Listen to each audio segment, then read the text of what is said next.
जम्मू काश्मीरमधल्या पहलगाममध्ये झालेल्या दहशतवादी हल्ल्याला 22 एप्रिल रोजी 1 वर्ष पूर्ण होतंय।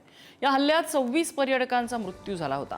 जिहादी दहशतवाद्यांनी देशभरातून आलेल्या हिंदू पर्यटकांवर धर्म विचारून गोळ्या झाडल्या होत्या।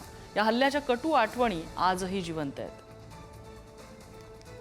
पहलगाममध्ये मुंबईकर पुणेकर फिरायला येतात आणि ते आता भेटायला लागलेत। मी पहलगाममध्ये पुढारीची टीम फेरफटका मारत असताना ग्राउंड झिरोवरची माहिती तुम्हाला देत असताना आपल्यासोबत काही पुणेकर भेटलेले आहेत जे इथे अगदी कूल आहेत। त्यांच्या हातात बघितलं तर आईस्क्रीमचे कोन आहेत आणि अगदी रिलॅक्स ते इथे फिरतात। आपण त्यांच्याशी बोलणार किती रिलॅक्स फिरताय तुम्ही, कारण 1 वर्षापूर्वीची घटना ताजी आहे। नेमकं त्याच वेळी 1 वर्षाने तुम्ही आलात, निघताना मनात भीती होती की काय वातावरण असं, इकडे काय दिसलं?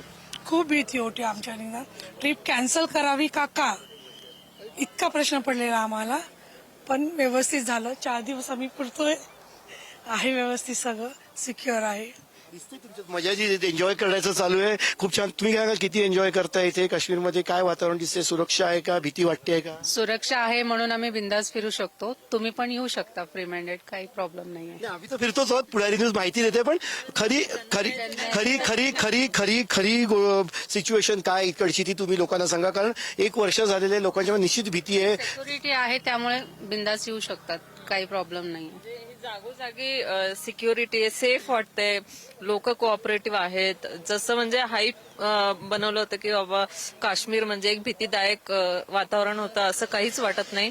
खूप छान वाटलं आम्हाला 5 दिवस झाले काश्मीरमध्ये येऊन। श्रीनगर, गुलमार्ग, सोनमार्ग फिरून झालं, खूप छान वाटलं, सेफ वाटलं। विशेष म्हणजे बघितलं, पोलीस इकडची सुरक्षा यंत्रणा प्रचंड ऍक्टिव्ह आहेत आणि लोकांना सुरक्षेसाठी ते 24 तास रस्त्यावरती आहेत आणि इकडच्या येणाऱ्या पर्यटकांची आणि काश्मीरची सुरक्षेसाठी ते तैनात आहेत। कॅमेरा पर्सन विजय देशमुखसह पंकज दळवी, पुढारी न्यूज, पहलगाम।